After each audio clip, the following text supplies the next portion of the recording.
Let's see.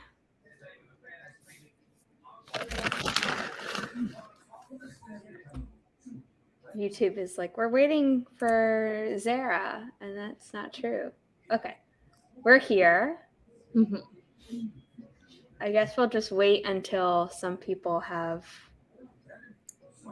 entered the chat. It's 9:35 on a Saturday morning, okay? We'll wait. Also, people are watching Flash Fiction Live. Oh, Natalie just keeps using my timers. I thought Bree was also going to do a stream at like 9:30 this morning just for writing sprints. She was going to, but then she posted a few days ago on her community tab that she had to cancel it, I think. Yeah. I was going to say, I think I remember seeing something like that. Oh, Barrett is here. Yay. Woo! All right, Barrett. Come on through. Yes. I'm doing pretty well. I got to sleep in a little bit this morning until about like 7:30. That was nice. I still got up a lot during the night, but I got to sleep in until 7:30 because Logan got up with the girls like a chick. Aw, that was nice. Yeah, and Logan said that they would also clean the house because this morning the girls like just ruined it, and I've been maintaining it all week. And Logan's like, "Yeah, I'm gonna clean. You don't have to, but also, my mother and grandmother are coming over today." Did I know your grandma was coming? I knew your mom was. Yeah, my mom messaged me at the beginning of the week and was like, "Hey, B said," which is what I call my grandma, she has some gifts for the girls that she didn't get to give them around the holidays. Are you okay if, she comes over with us? And I'm over here thinking, yeah, my grandma's fully vaccinated and very responsible. Yeah, I don't care if my grandma comes over. I'd rather she come than you. We're not even that. Not even Kinda.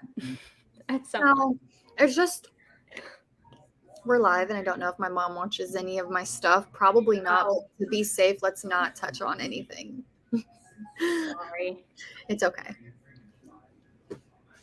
I'm pretty sure she's aware we have a rocky relationship, but I'm trying to do better so that way my girls can, Well, it says only one is watching, and I assume it's Barrett, but I will shut up. Let's tell Barrett how you are. Well, I'm not going to tell Barrett when I went to sleep last night because I don't want him driving his ass over to New York City to take care of me. Technically, you got 6 hours of sleep. I did. I got 6 hours of sleep, which to anyone else is probably a dream, and to a Pisces, like Kelli and I were saying backstage, is not enough, but okay. I was gonna say, I saw something about a sleep study. The average adult will sleep needing sleep to function is average at 5 hours.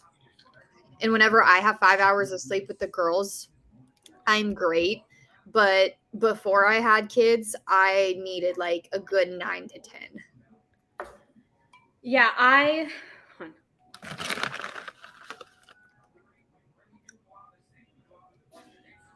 when I was younger, 6 was all I needed.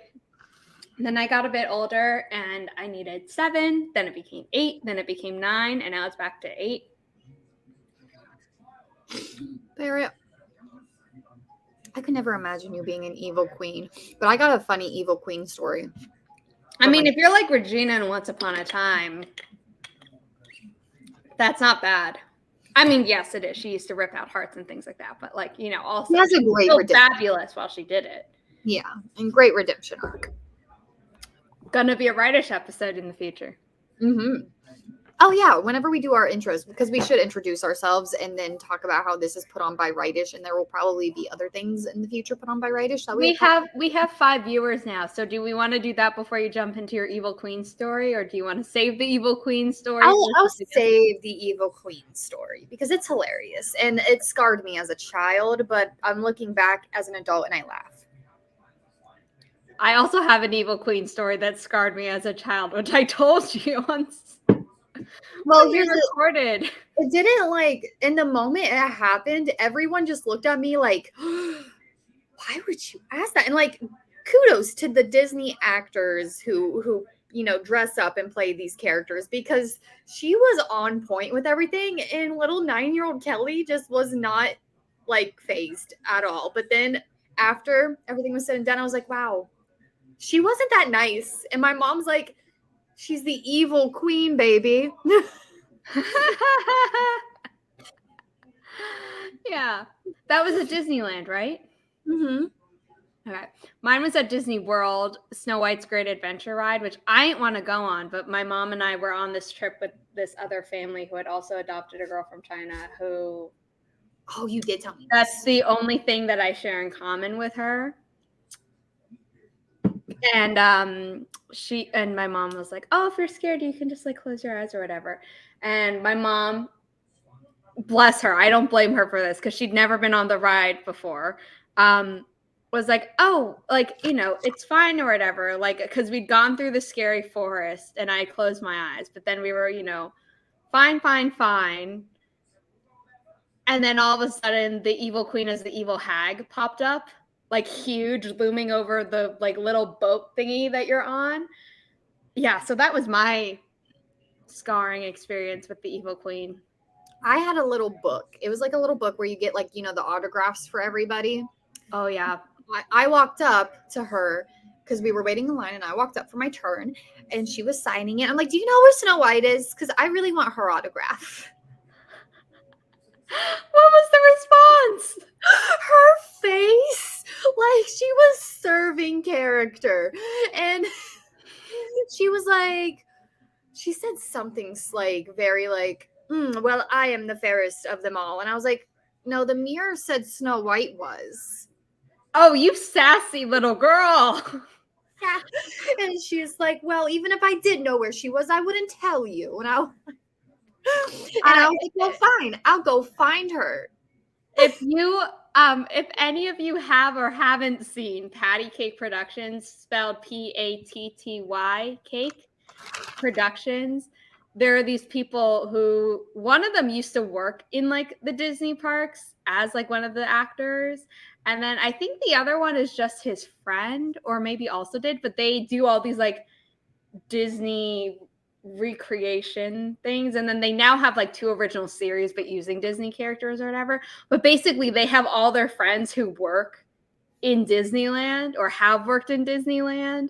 So they recreate like movie accurate costumes, and then they have the people who've played them in the parks like come on, and it's so good. It's such a good production. That's what we were walking away. I guess scarred me shouldn't have been the term I used, because Gollum scarred me from Lord of the Rings. Gollum still scares me. Yeah. But like this, I was like, it's something that I'm never going to forget that happened to me. And just, we were walking away, and I got the evil queen's autograph. She did give me hers. And I just remember looking up at my mom, and I was like, Mom, she's not really that nice. And my mom's like, honey, she's the evil queen. Different type of queen. I promise we're going to do our intros right after this, everyone who's like watching. We had 5 viewers and now there are 3.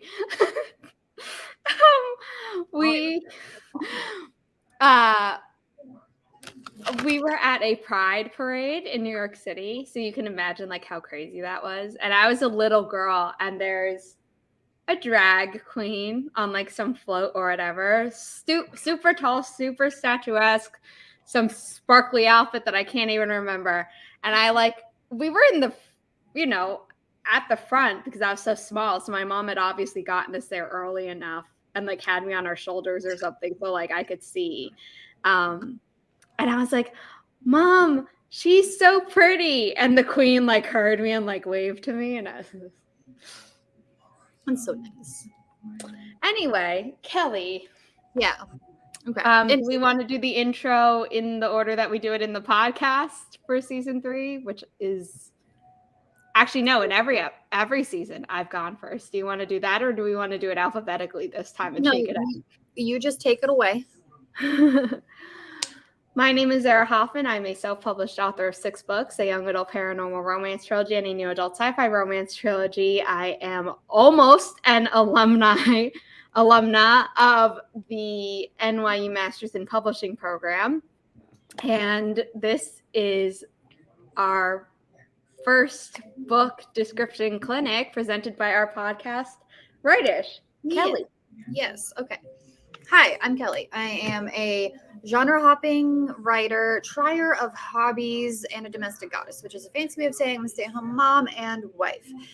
And as Zara has listed, like, obviously she's qualified. Just think of me more as like your critique partner, not someone who's actually qualified. I'm just here to like slide you like, hey, maybe this. I love that we've gone down to one viewer, but you know what? I'm fine with it. Barrett is our fan. Cheerleader Barrett.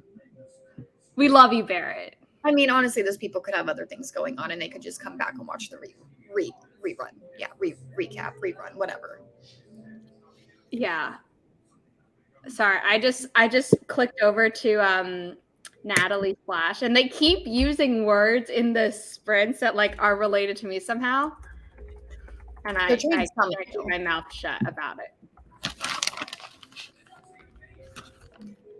Okay. So do we want to do the book descriptions?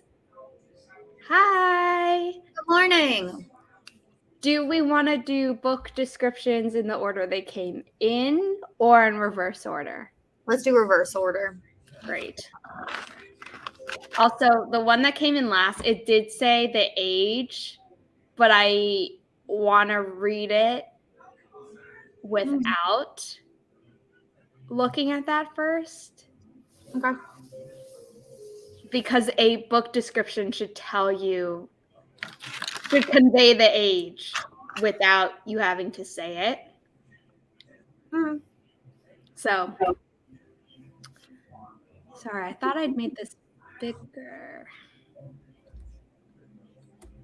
Yes, Barrett, hashtag replay. That's the word I was thinking of. You got me. What'd you say? Recap. Oh, I heard you say replay, so my brain's like, what do you mean? No, I heard like rerun. I said rerun, recap. Okay. Hattie Rose is not only incredibly clumsy, but also the only person in the town of Zauber. If this is your book description, I'm butchering words. I'm sorry. You can either correct me or you can just not say anything because you want to stay anonymous, and that's fine either way. Anyway, Hattie Rose is not only incredibly clumsy, but also the only person in the town of Zauber without magic. A family dinner slams the tiny bit of confidence left in her body, and she decides to prove them wrong. There must be something magical about her, but an attempt at an easy potion backfires. When the magic ingredients explode, they send her to a strange world where she is not only lost, but told that her mistake started the end of it all. If that wasn't enough, according to the wise wizard, she has to fix it herself, but not alone.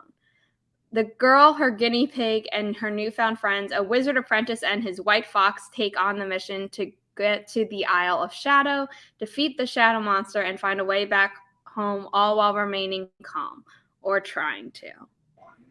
Okay, I would love to go first because this is adorable, and I love the imagery of the girl, her guinea pig, and her newfound friends. Just because I had a guinea pig, and they are amazing.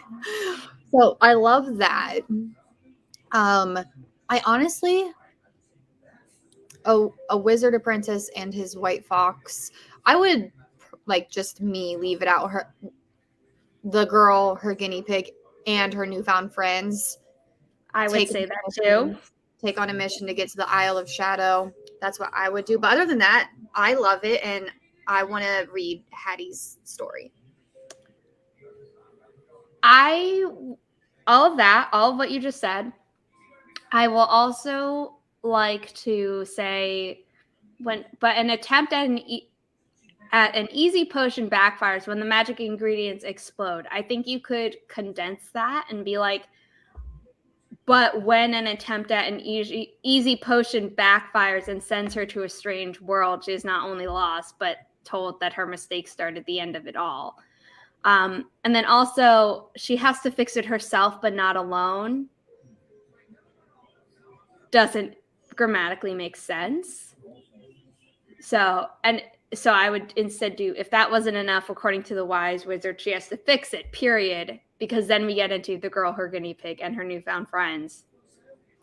take on the mission to get to the Isle of Shadow, defeat the shadow monster, and find a way back home, all while remaining calm. I don't think we need defeat the shadow monster because, like, they're going to the Isle of Shadow, which obviously implies that something's going to happen, but we don't necessarily need to tell what they need to do, if that makes sense. And then find a way back home, all remaining calm, or trying to. You can keep that, or you could just say, take on the mission to get to the Isle of Shadow. And just leave it there. I also like how this does read as a middle grade book description without, like, if you didn't have the middle grade there, I would still know that this is a middle grade story, and that's very good. That's what you want. So, exactly. Overall, I thought it was pretty good. I agree. And you're like, oh, I'm not qualified. No, I'm not even thinking that right now. Good, because you shouldn't have been thinking it at all. Kelly, you're going to read this one. We're going to alternate who reads stuff. Oh, I have a crappy reading voice. Everyone brace yourself. Shut up, Kelly. Stop insulting yourself. No, I do. This is one of my... I would say it's early in the morning, but you need to stop insulting yourself at any time, and that's why what I tell you whenever we're co-working. So, stop insulting yourself and just read, woman. Could you survive if you were forced to live as a stranger? The Bureau of Magic keeps the world of magic and supernatural under control by having strict rules and regulations. One of the Bureau's laws goes as follows. Chameleons must study and act exactly like their host bodies, no exceptions. This is interesting. Shapeshifters is what I'm getting. Okay. Mm-hmm. When Ethan Baptiste? I would say Baptiste, yeah. A rebellious chameleon shifter breaks the rules. He ends up becoming Pablo Navarro, the troubled love child of a drug lord and Hollywood starlet. Ooh. Oh. As if life isn't complicated enough, Ethan is forced into an engagement with a girl who isn't who she claims to be. Baby Neptune, real name, yes, legal government name, got her heart ripped from her when she lost her mother to cancer, her father and Aunt Jessie to grief, and Pablo. Well, she never had him. When Jessie invites her to Los Cabos, Mexico, she can't wait. Cabos? Sorry. Okay. Yeah. No, it's okay. I want to read it correctly. Invites her to Los Cabos, right? Yep. Mexico. She can't wait to forget all of her sorrows. The last thing she expects to happen is to die, meet the Grim Reaper, and be sent to another world. Baby and Ethan fall hard for each other at the snap of a finger. Ethan's time as Pablo is up with no memory of their past. Can Baby make Ethan fall in love with her again when he thinks she's trying to kill him? I just want to know if this is a dual-pointed story, because this it sounds like a dual-pointed story. It feels like there should be a paragraph break where it says claims to be period, new paragraph, Baby Neptune. And I think there is, because there's no space here.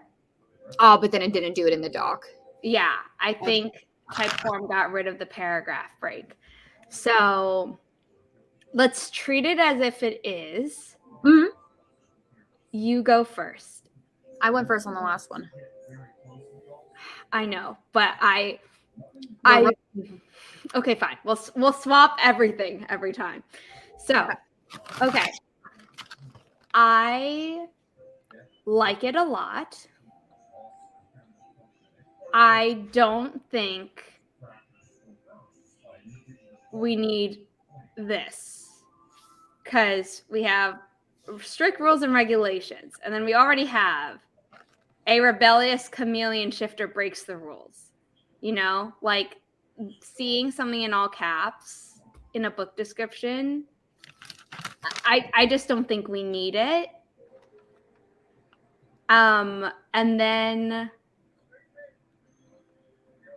as if life isn't complicated enough, isn't who she claims to be. But isn't she? Like, she is who she claims to be. He just doesn't remember her. And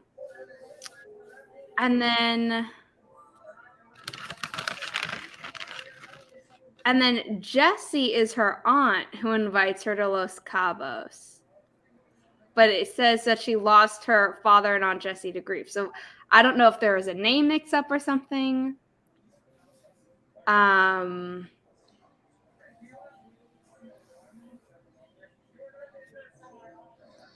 So I think we could just condense this to just be like, she heart ripped out when she lost her mother to cancer. Like, while I'm sure this is important in the story, we don't need it in the book description. And Pablo, well, she never had him. And then the rest of this, I think, is great as it is. I agree with you about the all caps. And the other thing where you were talking about with her mother to cancer, her father, and Aunt Jessie to grief, and Pablo, well, she never had him. I feel like you could just do and Pablo. Yeah. Because then towards the end, whenever we find out with no memory of the past, that would be my critique. But it does sound very interesting. And I like that it is a supernatural story that is around shapeshifters instead of vampires and werewolves. Not that there's anything wrong with that, but this seems fresh.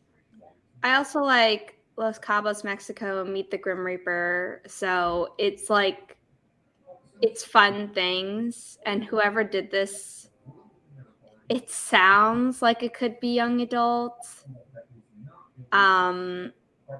I was thinking, also, like, I mean, I guess it could be middle grade, but I'm getting, I want to see like the Mexican underworld in this, like from baby Neptune's point of view at some point in the story, if this, Also, this real name, yes, legal government name should not. I love the voice, but it shouldn't be in the book description. Forgot to say that. That's what it was about. She never had him. Well, she never had him. That sounded very voicey to me, like it was just actually reading. Yeah. So. There's a lot of voice in here. This just kind of takes you out of the fact that it's the description. Whereas, like, if you're reading it in the book, you'd be like, oh, yeah, this is totally fits. But when you're reading a book description, you have so short of, like, time and space to get it all across that you don't really want to, quote unquote, waste that space. It's not a waste, but you know what I mean. To go on, because we had some people pop in. Regina, good morning. Savion, hello. Cookie King has entered the clinic. I love that. Yeah. I don't know where the Cookie King has come, like where that name came from, but I'm here for it. Yeah. Okay. Ready for the next one? Yes. Okay. 18 birthdays are causes. First of all, sorry, should probably be 18th birthdays, but okay. 18 birthdays are causes for celebration unless you're Macaria. The closer the day draws, the more Macaria's mother tightens her control. But that control slips when soldiers knock at their door. Her mother tells Macaria to stay hidden as the soldiers arrest her on charges of kidnapping the Lord of Vitan City. Vitan? I don't know how. I would say Vitan. Okay. Like Titan with a V. Okay. Lord of Vitan City's children. But Macaria is an only child, and they have never set foot in Vitan City. Despite the warning, Macaria is determined to prove her mother's innocence, but that will require trekking across the continent where they've dragged her mother for a trial. And the farm life leaves her unprepared for what she will find. On her journey, Macaria is reminded of the prophecy that claims the Lord of Vitan City's children will die by their 18th birthday. As her own 18th birthday draws nearer, a strange magic begins to emanate from Makaria, leaving her to question who she really is. Makaria is desperate to find her mother and learn what other secrets she's kept hidden. If she can't find the truth before her birthday, she may find herself the victim of the very prophecy her mother tried to protect her from. You first. Well, I think I know who this is just from it, but I like the flow of the description. I feel like this would be right on the back, like we were at the library and we were reading it. I'm having trouble really picking out anything that I would change. Maybe the leaving her to question who she really is, take that out, because if as strange magic begins to emanate from her. Really? Because I like that part. No, that's the thing. Like if I had to choose something, I don't even know what I would choose because I think it sounds good. Okay.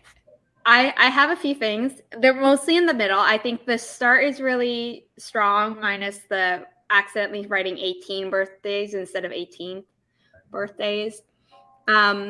I would say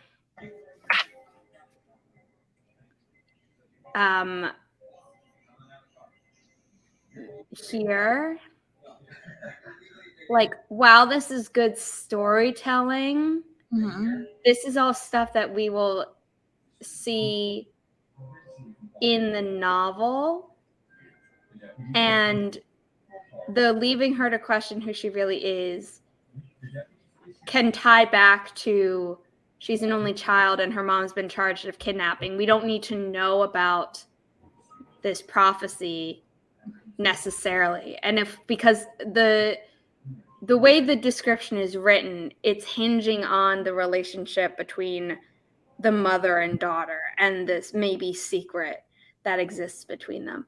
But if we took out this prophecy, then you might have to change this final sentence or just take it out, because she's desperate to find her mother and learn what other secrets she's kept hidden. That would also be a really strong ending. So while this is like a fantasy book and mentioning a prophecy makes it very clear that it's fantasy, I would almost be more interested, because I'm sure the cover, when this is published or whatever, would show that it's fantasy. So I would almost want it to be kind of like what the movie Brave promised, where it's about the mother-daughter relationship, and that's what draws me in. But then the world building and everything else is what makes it unique, if that makes sense. Holds you there. But yeah, this was good, and this also to me reads YA. Oh yeah, I absolutely YA, and I loved it.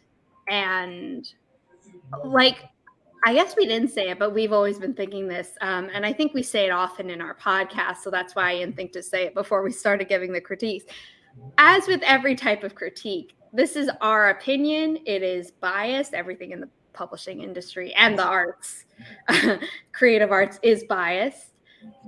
Also, while I do have experience with reading queries, which include book descriptions or pitches, which you hopefully are writing with the idea that like maybe it could eventually be tweaked and put on a book jacket as the final book description, because depending on your editor that you eventually get, they might ask you for a book description that you then write and then they tweak or something. They don't always come up with it from scratch for you.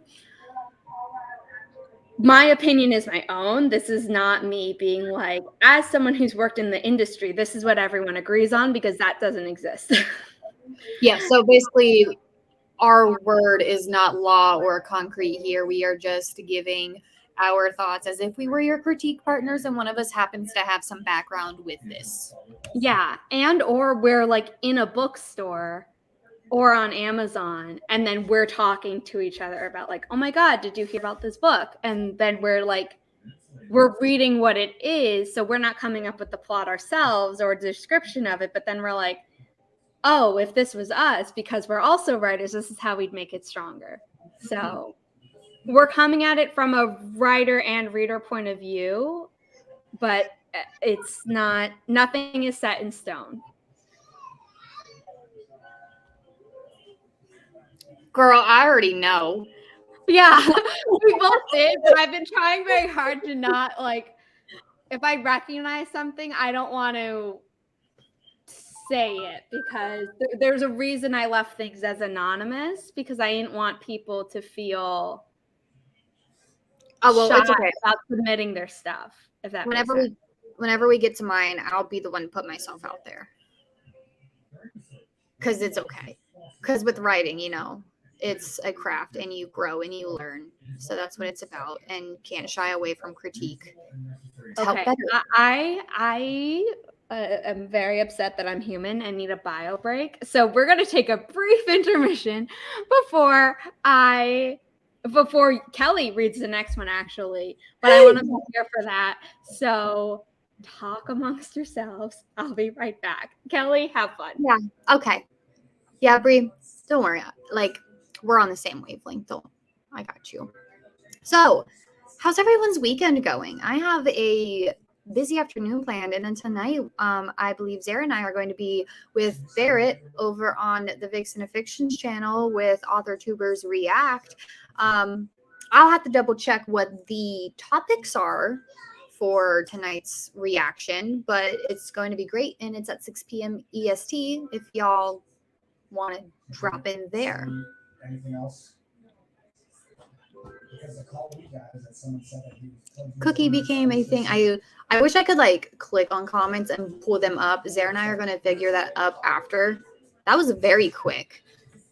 Yeah, I thought that Kelli was a co-host, like on my team for StreamYard, so she would be able to do this, and then we logged on, and that wasn't the case, and we're like, oh, we're already late. So yes. Oh yeah, you see Auntie Zara? We're live right now though. Yeah.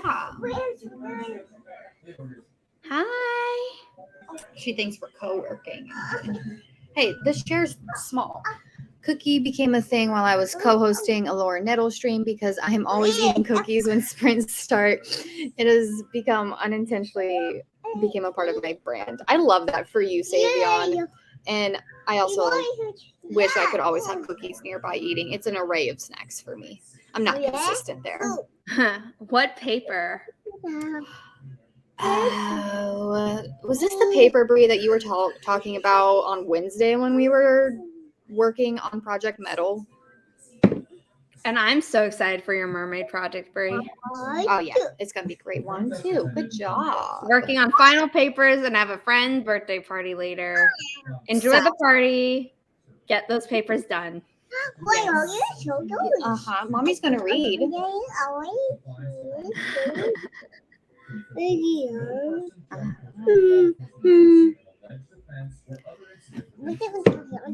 know what? Let me go take her back into.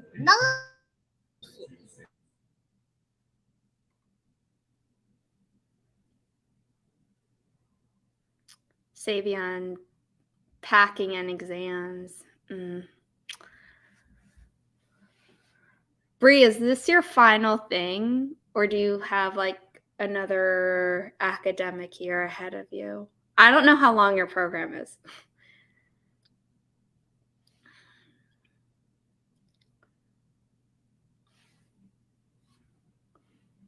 Why does it keep saying my internet isn't perfect? I'm right next to my router.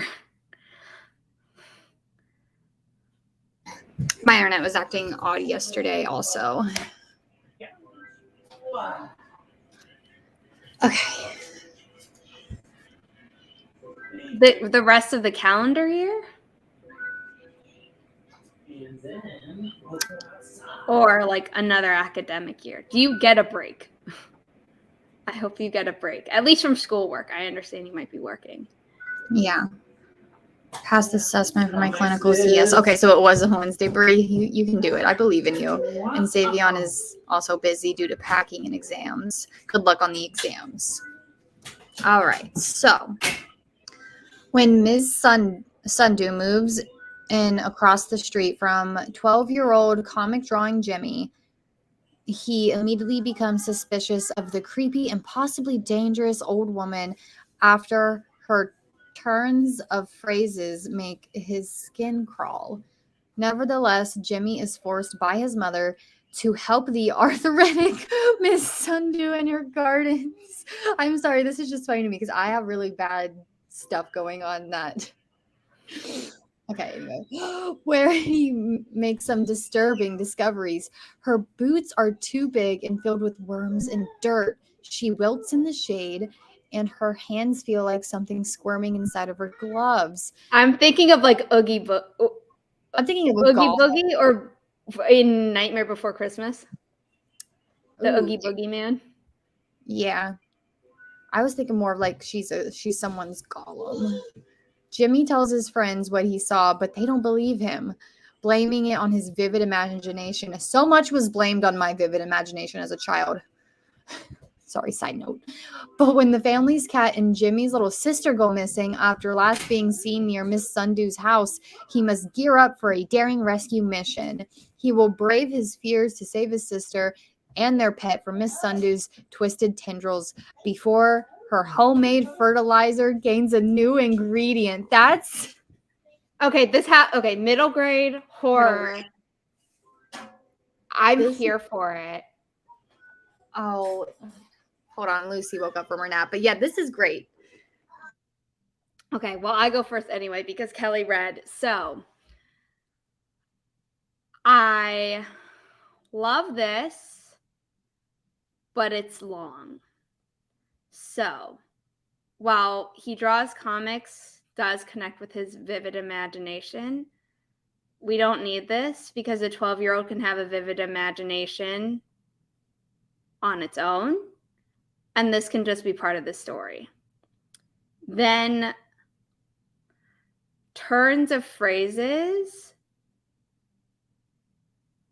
should be like while we understand it as older people, and not that a 12-year-old or even an 8-year-old, because people read up and that's the assumption in publishing that maybe like until you're in new adult age range or adult, you are reading up, and some high schoolers might be reading new adult too.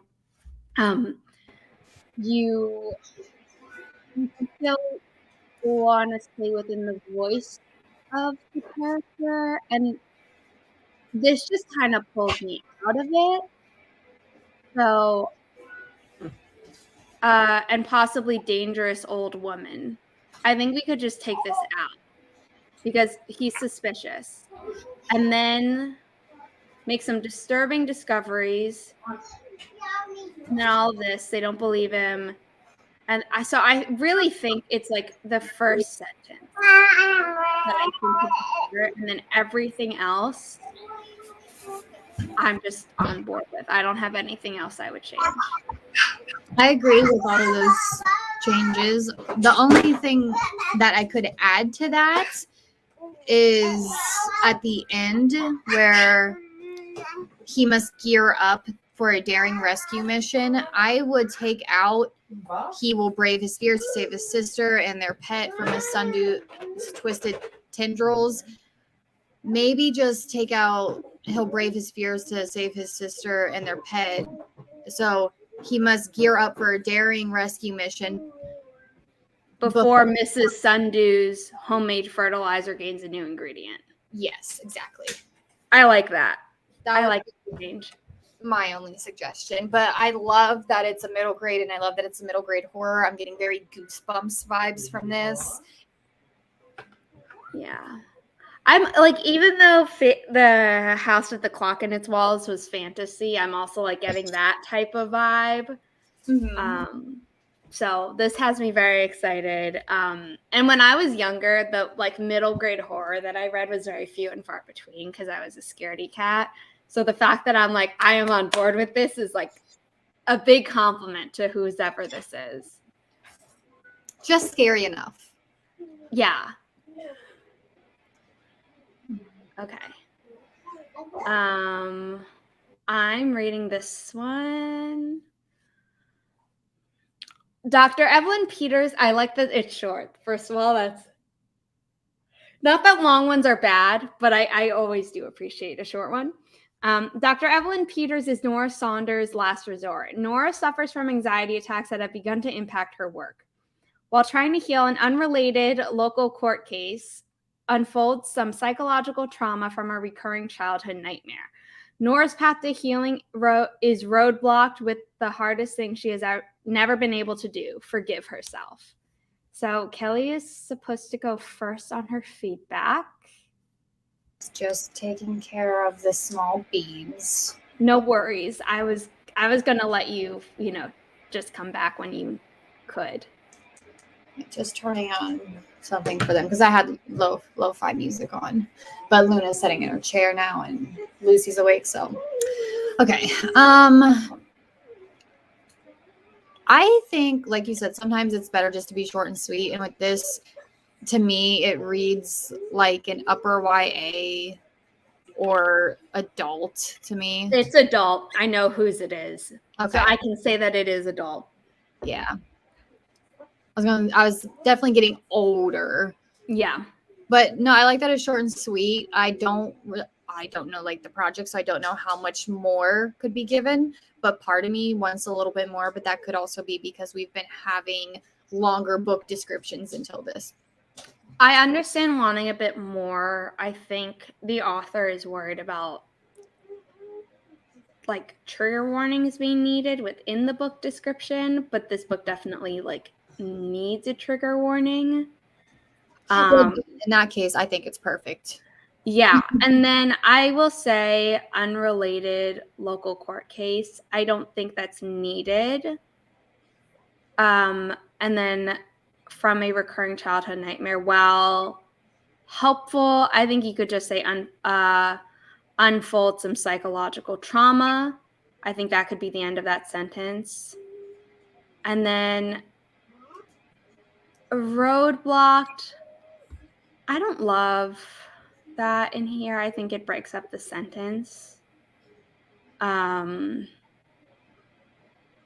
like the hardest thing she has never been able to do.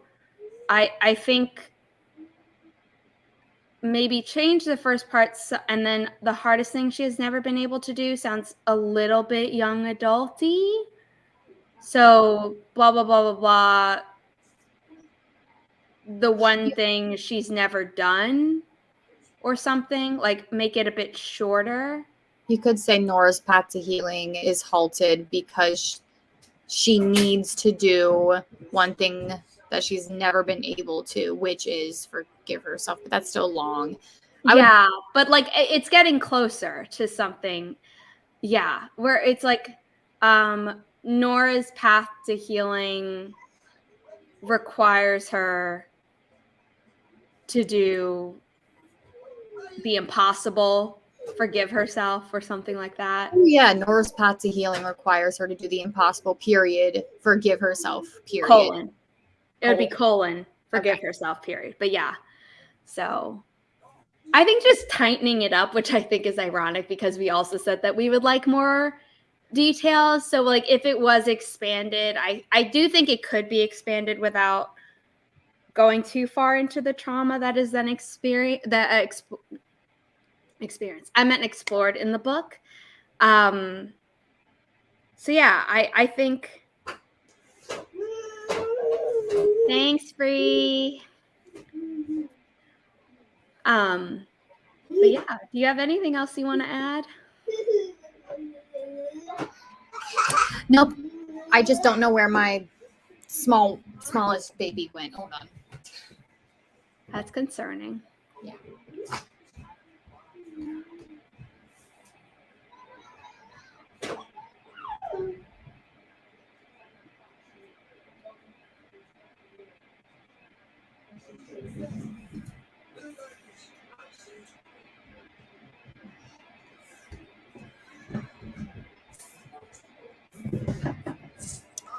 Okay.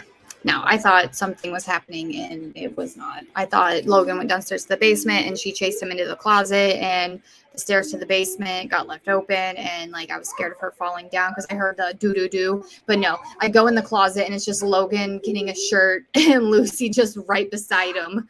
That's so cute. But like I also understand, because a quiet puppy is like suspicious. And while like I want your kids to be quiet so you can get your work done in peace, whether that's like maintaining your home or your novel writing or us recording the podcast, which I don't mind when I hear them. Like I think it's cute. And we've never heard a complaint in like any comments on our podcast episodes about it when I haven't been able to edit it out, because I know how it's supposed to be done in the software, but when I've tried it, I haven't been able to succeed yet in editing them out. But also I'm like, maybe I won't, because you say that you're. I was gonna say it's in my intro, so yeah, and you know we shouldn't be hiding that part. Anyway, we're off on a tangent. Your turn to read. Yeah, we're back now. This is what happens when we're recording, and in the first season of the podcast, I didn't think to save the outtakes or the things that I take out, you know, not just bloopers or whatever. I didn't save any of that stuff, and I don't feel like going back through and editing those to just get the outtakes, because that would also take time.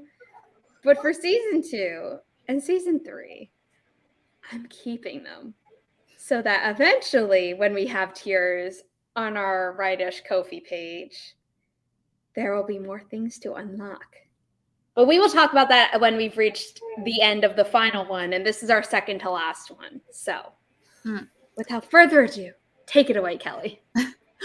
Robin needs to get the internship at Watson Rise, the most famous newspaper in all of Lorkley, to get into her top university and make her goal of being a professional journalist come true, but things don't go as planned. On the day of the interview, she sobs in the office bathroom and at the desk of Mr. Watson, ruining her last chance at getting the 2 months of her dream, or so she thought, when Henry Watson, son of Mr. Watson, suggests a fake relationship to get her into the company and his parents off his ass. The tables turn. Robin is one step closer to her journalist's dreams, but a fake relationship doesn't come problem-free. Drama, jealous cousins, crazy family dinners, and all chaos are thrown at her like punches in a wrestling ring. And if that wasn't enough, there is this hint of romance slowly making its way to her heart, even though it was all supposed to be fake. Okay, so first of all, I'm a sucker for a fake relationship. I was gonna say, I know you're gonna love this one. I am assuming it's adult because like of her career aspirations. I could imagine this with like an illustrated like cover, you know, like Beach Read and J.C. Lee's books, A Sweet Mess and The Dating Dare and the forthcoming All Booked Up, which I'm so excited for.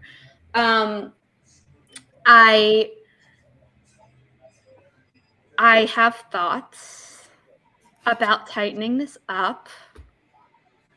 I don't think we need this.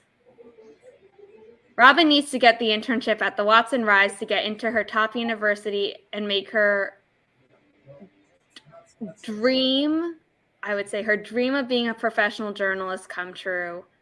But on the day of the interview, she sobs at the desk of Mr. Watson, ruining her last chance, period.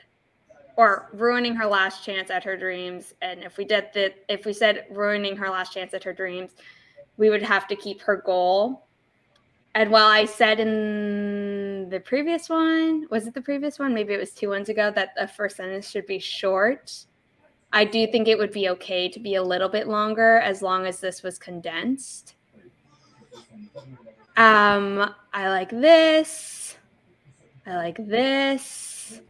All in all, kind of throws me out of it because it breaks the two, like,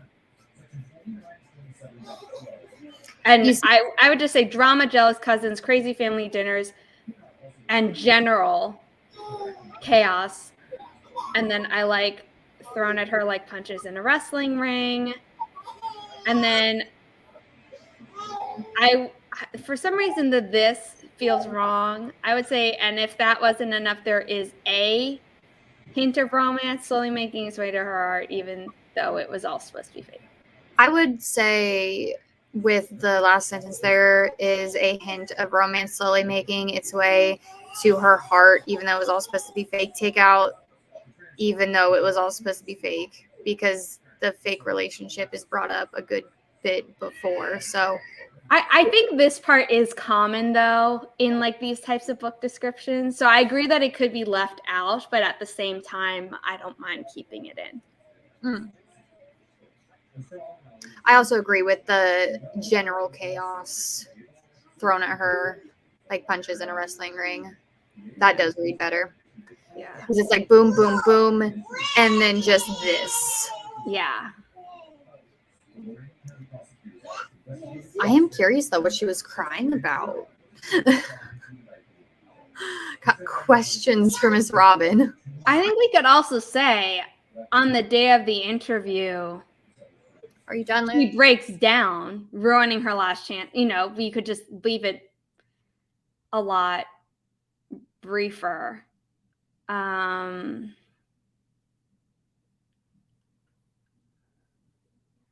And you could leave out, but things don't go as planned, and instead say, but on the day of the interview, she ruins her interview, but she breaks down her interview, ruining her last chance, period. Because we already know that she needs this internship to get into her top university. And then ruining her last chance, period. Or so she thought. And then the other changes we made. What do you think? I agree. I concur.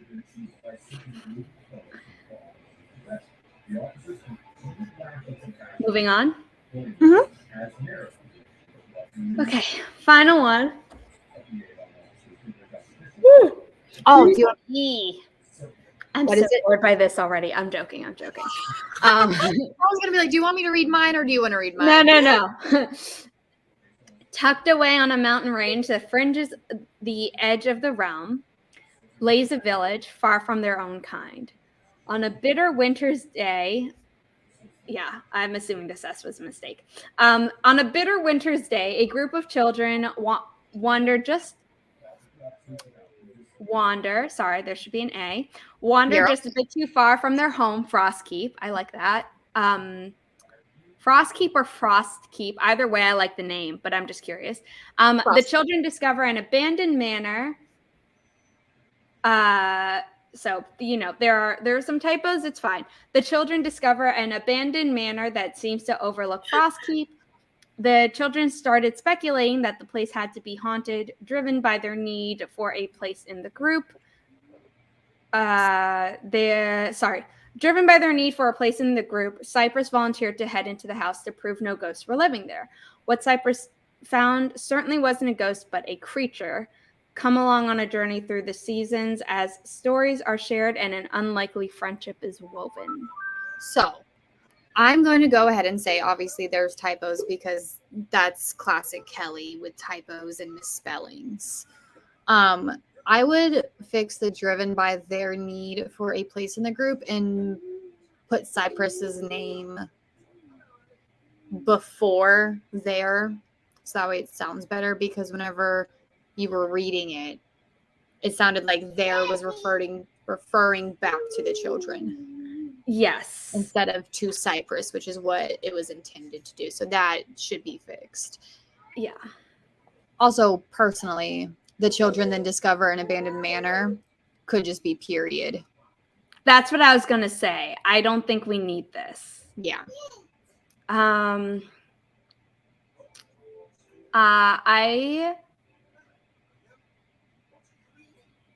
think I like this. I think tucked away on a mountain range that fringes on the edge of the realm lays a village. I don't think we need this. On a bitter winter's day, comma, a group of children wander, so typo, but fine, just a bit too far from their home of Frostkeep, I think. Or you could say home, comma, Frostkeep as it is. That it's just preferences, like we said, suggestions. The children discover an abandoned manor that we could just say has to be haunted. That's what I'm thinking. Cypress is driven by their need for a place in the group, so volunteers to head into the house to prove there are no ghosts living there. I don't know if we need this at all. Ooh, okay. Because this can be shown in the story, the motivation, but we can just say Cypress volunteers to head into the house to prove no ghosts are living there. I think this should all be in present. And then what Cypress finds certainly isn't a ghost, but a creature. And then I like this, but it also feels even younger than the middle grade that the rest of it is. And I want to say, but a creature, as the seasons change, comma, an unlikely friendship is woven. See, because whenever I was ending this, I'm like, how the hell should I end this off? And I'm like, here, let's just give Boise. Yeah. And I do like it, but it just feels younger than the rest. Yeah. So I'd rather you match this, which is what I assume the story is more like. Middle grade, yeah. Yeah, because this sounds like a narrator coming in. And if there is a narrator in the story, then like maybe, and like also if this was on Amazon, you could put this like as a different paragraph and it would be fine. But I almost feel like I wouldn't want that on the back of a cover unless you rewrote it where it's like as the seasons change an unlikely friendship is woven, because then it just feels more connected. Yeah, because there's no narrator or anything. So change my tense, flip-flop around some sentences and some words, and then take out the last bit. Or change the last bit or whatever. Yeah, I'll figure it out. Well, you could also say what Cypress finds certainly isn't a ghost, but a creature, and leave it at that. And you're like, ooh, what's that? What kind of creature is it? Yeah. The storytelling kind. Prepare yourself.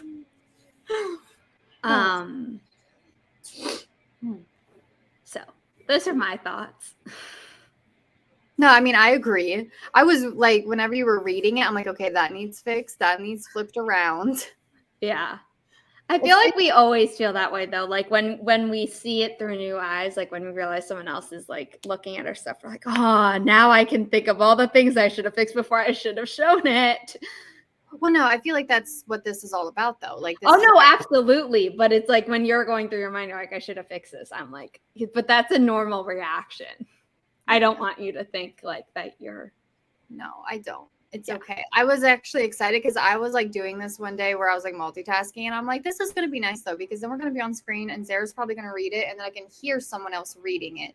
Because I think whenever you hear someone else reading your work, it gives you more awareness of how it's sounding. Does it sound too clunky? Does it all sound cohesive? Does the general idea get across, etc.? So I had no problem putting in a description to get critiqued because every writer needs some form of leveling up their writing game, no matter where they're at on this on the scale. So I'll probably submit one again for one of my other books. Yeah, I'm going to submit ones in the future. I doing these, part of me is wondering if I should change the one for the matchmakers, which I'm going to pull up really quickly because I didn't put it in the form.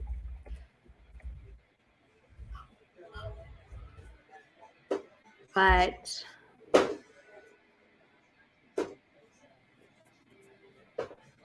and you can tell me what you think, Kelli. Okay. Because you're going to read it too.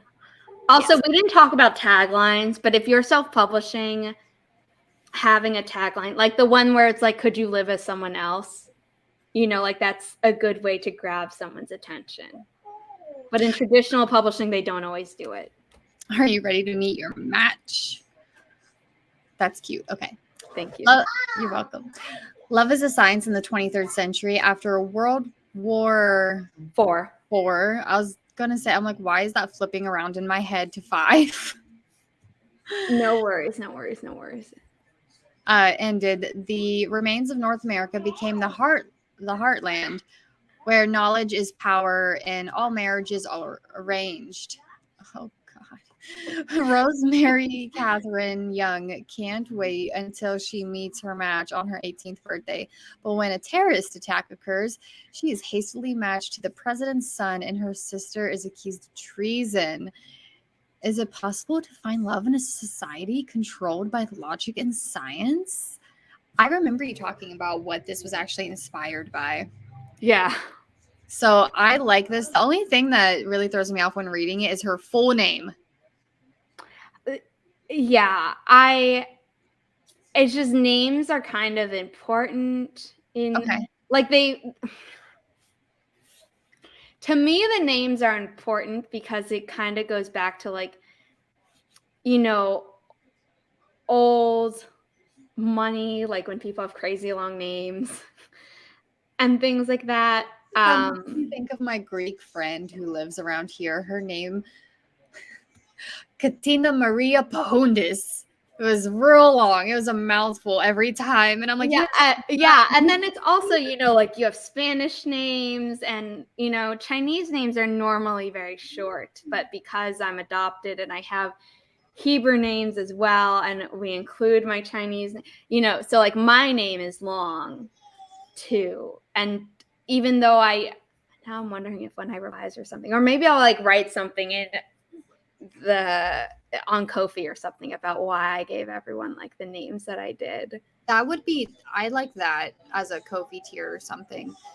Where I'm at and located, the middle names consist of Jean, Joe, Marie, and I think that's about it for the ladies. Is Joe spelled like J-O, like in Little Women? Yeah, just J-O.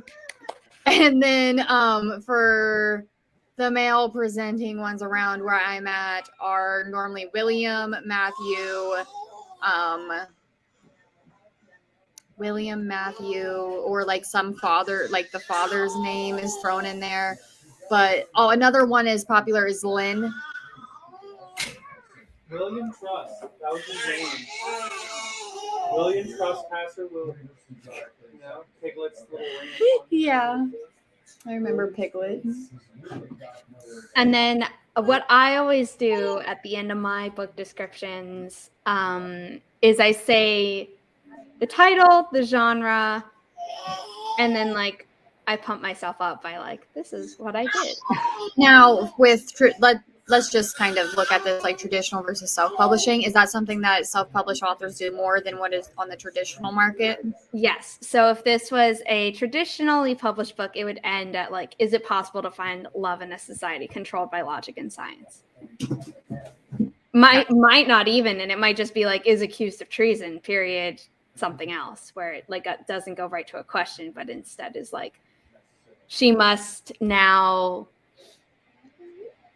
navigate a new world of politics, secrets while trying to prove her sister's innocence. I like it. The name just threw me off when I was reading it. But if I'm interested to see like in the story, like on your Ko-fi page and stuff, how that plays. Because I think whenever you're a indie published author, you can also do more fun things like that you have control over, versus if you're traditionally published, you might have to run it by people. Yes, absolutely. Also, it says order now, I believe, when you click on this. It's just on Goodreads right now. But eventually buy buttons will be added here. You know what I like about your books? They're not. What is it? That they're fast to read. Yeah, I was going to say that you don't have to sit down and they don't take months to read, or it's not like a very intimidating read. It's a very nice, pleasant read. Yeah. And then these are all like, I was posting it on Wattpad and Now Novel for feedback. I don't like fiction, so how can you make me like it? That's cute. Yeah, I've really neglected my Now Novel account. I'll get emails. It's like, this is what's happening in your groups. I was like, I don't even check what happens on the NaNoWriMo messages. Well, you are killing someone apparently with this. Disappointed when it ended. I've read your piece 3 times. The world fell away when I read it. I need more. Now you're killing me. By the way, I think these comments are like from 2016. Okay, then this person's obviously just over Dead. it. Yeah, no, I need to go back and things like that. It's just life got in the way, you know, and then I had I was finishing up my life got in the way. I was finishing up my paranormal romance trilogy. And then this story, this is not in order anymore for some reason. This story, which spans 3 books versus being 3 different linked-ish stories here, had the audacity to jump the line of 40 ideas that I had, where the matchmakers was supposed to be next. And I was like, nope, you're writing us first. I'm not going to say anything just because obviously I'm all over the place with projects. So, you know, I get it. But the ish of life that sometimes gets in the way of or inspires our creative pursuits, and in this case, just totally fucked up your creative pursuits. It's like it was great because it was an awesome creative pursuit, and I'm very proud of it. But also, like, I had a plan. Well, life laughs at our plans. Oh yeah, what's the saying? Like, men make plans and the gods laugh, or something. Something like that, I'm sure. And like, I've seen multiple versions of it where it's like monotheistic god or polytheistic gods, or sometimes it's just like fate as an entity laughs or whatever. But yeah, definitely true in my life. Oh, well, I think that nicely wraps up our first put on by Wright-ish book description clinic. Thank y'all for coming. Yeah. Do you want to tease a little bit of stuff that we have coming? Oh, give the people the things. Okay. How do you want to tease it? Because is this what we were also talking about the other day, that I was like, okay, fine. Okay, then yeah, I'll let you take it away because my child's climbing in the window. So, Regina and others, you've been wanting our color changing mug. Starts off black, then it changes color and reveals our logo. It goes from black to white, and reveals our beautiful logo designed by Kelli. And it comes with this spoon, and it's a little holder. It's pink on the inside. Kelli's rule was I had to finish grad school. Yes. My final class is this coming Tuesday. I did my final presentation this past Tuesday. I don't have to think about anything aside from showing up to my commencement on time and walking across the stage in heels. So May 3rd, this coming Tuesday, these will be going up for pre-order on the Wright-ish Ko-fi for monthly supporters, which you can do for as little as $1. At that tier, you also get a 5-ish minute preview of every episode 3 days before it goes live, the Sunday before it drops on Tuesday, Sunday morning to Tuesday afternoon, late afternoon-ish. So that's why it's almost 3 days. And yeah, I am so excited. We have a lot of other things planned for the Ko-fi, but logistics we've been putting them on hold to figure out because Kelly's a mom of 2 girls. I was finishing up grad school. But this is going to be the start of like some really big things come this summer. Yes. So keep an eye out for this. We're very excited. Yes, because if you already explained how if you're like a supporter on our Wright-ish Ko-fi, you get early whatever to order it. What was it you said? You can like cheers with you for graduating or something. Yeah, well, that's going to be in like the social media announcement. It was like real cute. And I thought she was going to whip up the graphic here and be like, bam. Girl, I didn't have time to make it for this live stream. It's okay. But you will see it if you follow us here. As always, you can follow a Ko-fi page for free, but we would love any and all support. Yes. And out for the plans we have down the road for Wright-ish and what Wright-ish wants to put out back into the community. Yes. We plan to give back. And by we, I mean Kelly, who's designing all this stuff. And then I'm just like, this is how we're getting it manufactured. Yes.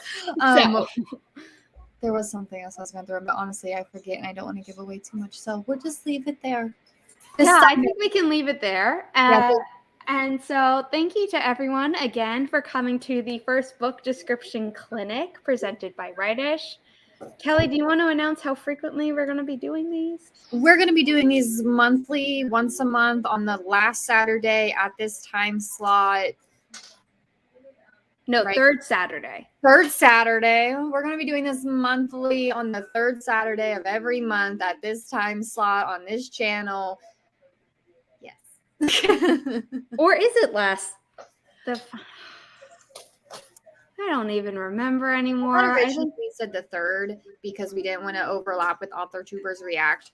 But then yes, that's what it was. Yes, because you said right. You were okay with it this time because our time slot was earlier rather than later. Yes.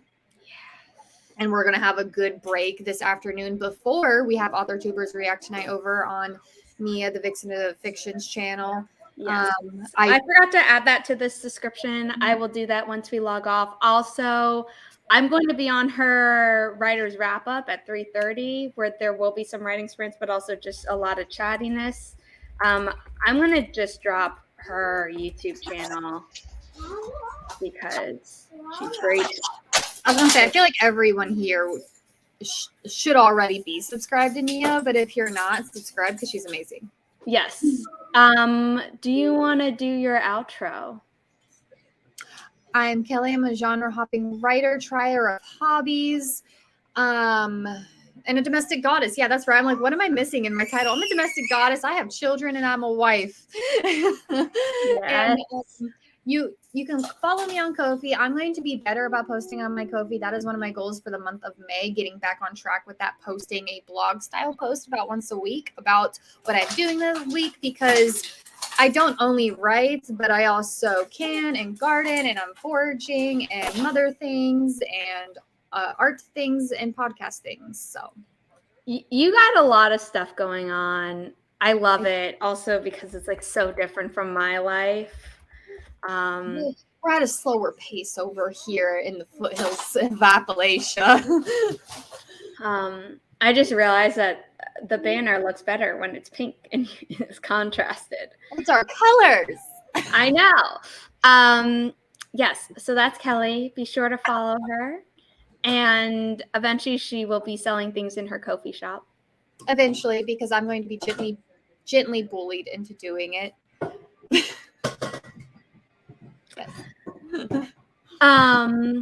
Yes. And my name is Zara Hoffman. I'm the self-published author of 6 books, a young adult paranormal romance trilogy, a new adult sci-fi romance trilogy. If you live in the US or Canada, you can buy signed paperbacks. If you live otherwise internationally, you can buy a signed nameplate, or if you join my VIP club tier for $8, 8 USD a month, you get it. You get any book of your choosing for free after your 4th month. In your 4th month, I don't remember what I said. And also, I have commissions that are helpful for indie authors and going for traditional authors, including query critiques, and I write book descriptions. And I believe I have a deal that if you get both, I give you a discount on both or something. So yeah, there's that. And please don't forget to listen to our podcast and support our podcast on Ko-fi, even if that just means you're following.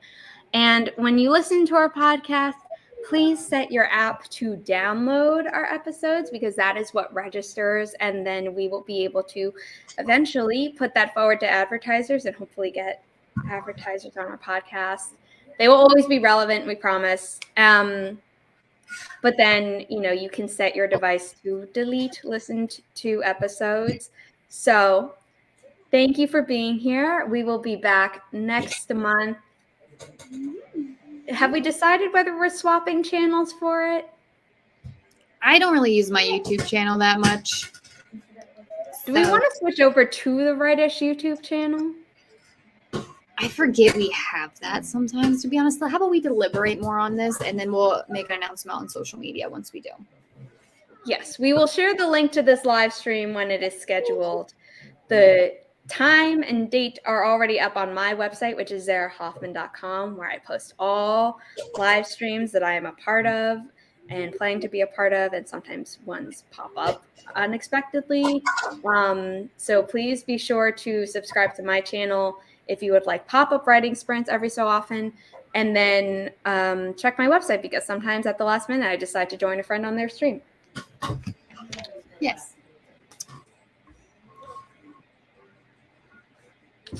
True. I mean, that is a very good point, Regina. And honestly, right now, since we're not trying to build up the Wright-ish YouTube channel, because I have no plans on ever recording our recording sessions and then sessions and then uploading them. We have some Wright-ish live streams we want to do aside from these, but I'm totally fine with hogging all the watch time and trying to get subscribers so I can get monetized on this channel. Yeah, because I also like that idea for you. I'm not opposed to keeping it on this channel. But if we would move it to Wright-ish, I feel like we would just also have to add in other things to do or other things to upload there. Yeah. Anyway. Sorry for the little tangenting at the end. Thank you to everyone who is here, and we will see you next time. Bye.